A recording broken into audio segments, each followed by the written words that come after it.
Kiev, the ancient capital of the Ukraine on the Dnieper River, had been in German hands since September 1941.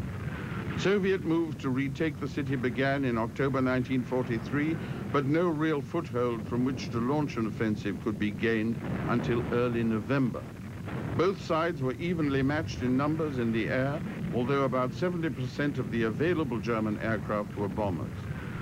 The Soviet offensive began on the 1st of November with an artillery bombardment supported by waves of Sturmovik and PE-2 ground attack aircraft.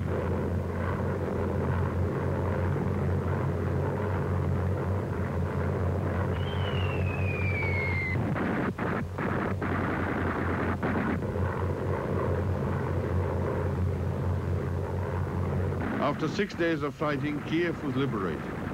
But the Germans launched a counterattack to try and recover the ground they had lost on the right bank of the Dnieper River. What had started as a Soviet operation to take Kiev now turned into a rearguard action to defend it from recapture.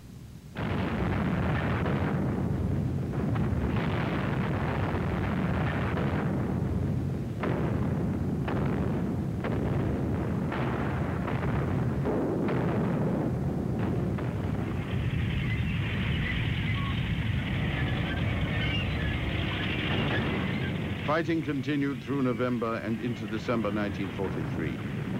It not only involved the latest in Soviet military technology in the form of the T-34 tanks and Ilyushin Sturmoviks, but also employed the traditional military form of transport, the horse.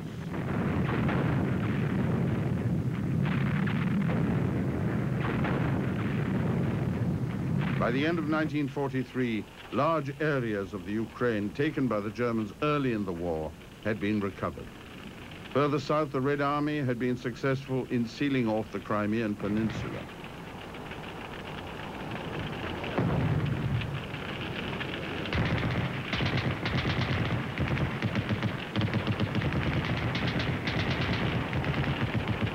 Soviet forces had reclaimed almost 390,000 square miles of their territory at the cost of dreadful injury, loss of life, and equipment.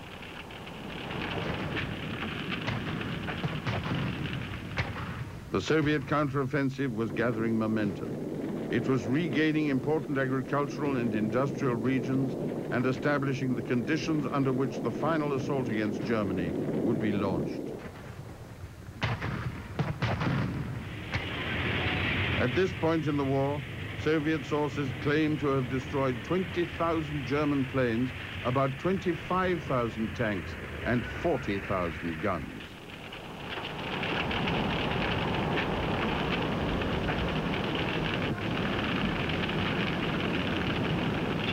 Soviet losses in achieving these figures were not officially admitted and can only be guessed at.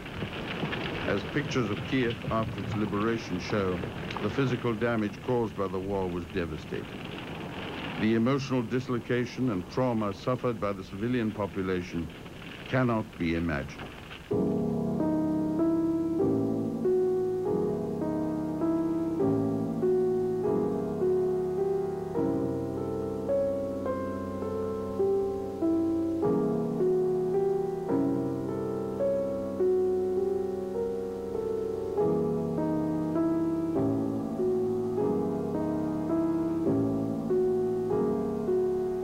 Throughout 1944, the Soviet counteroffensive rolled on, covering a front that stretched the whole length of the Soviet Union from the north to the south.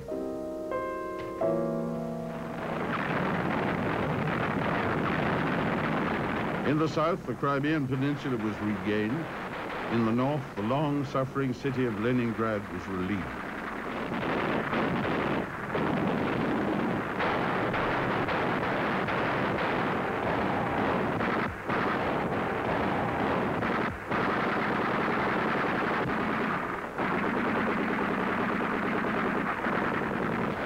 In the Soviet advance across the Ukraine, light bombers and ground attack aircraft continued to operate in close coordination with forces on the ground.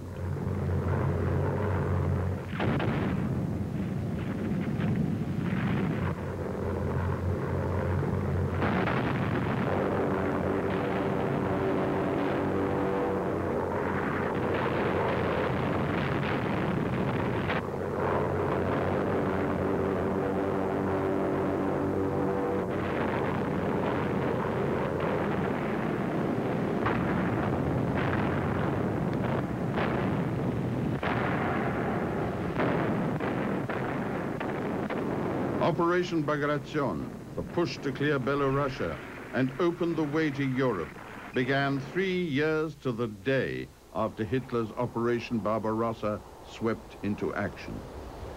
What the Germans had confidently expected to be a straightforward conquest had turned into a ruinous defeat.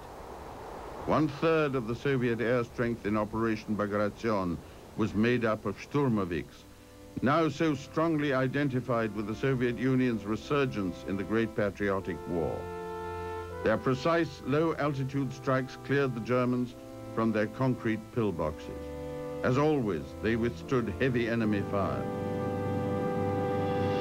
In the words of a Sturmovik pilot, "We flew along in a sea of fire, a little piece of hell. Fragments of shells were beating along the aircraft. Later, a mechanic counted 200 large and small holes in the fuselage."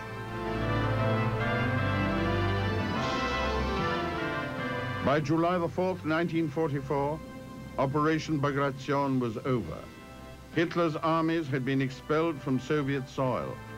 In Moscow, the guns fired and the bells rang in celebration. It would still be a year before Soviet forces arrived in Berlin, finally crushing Hitler's forces as he had hoped to crush theirs. And the Ilyushin IL-2 Sturmoviks were involved in the heat of the battle, right to the end.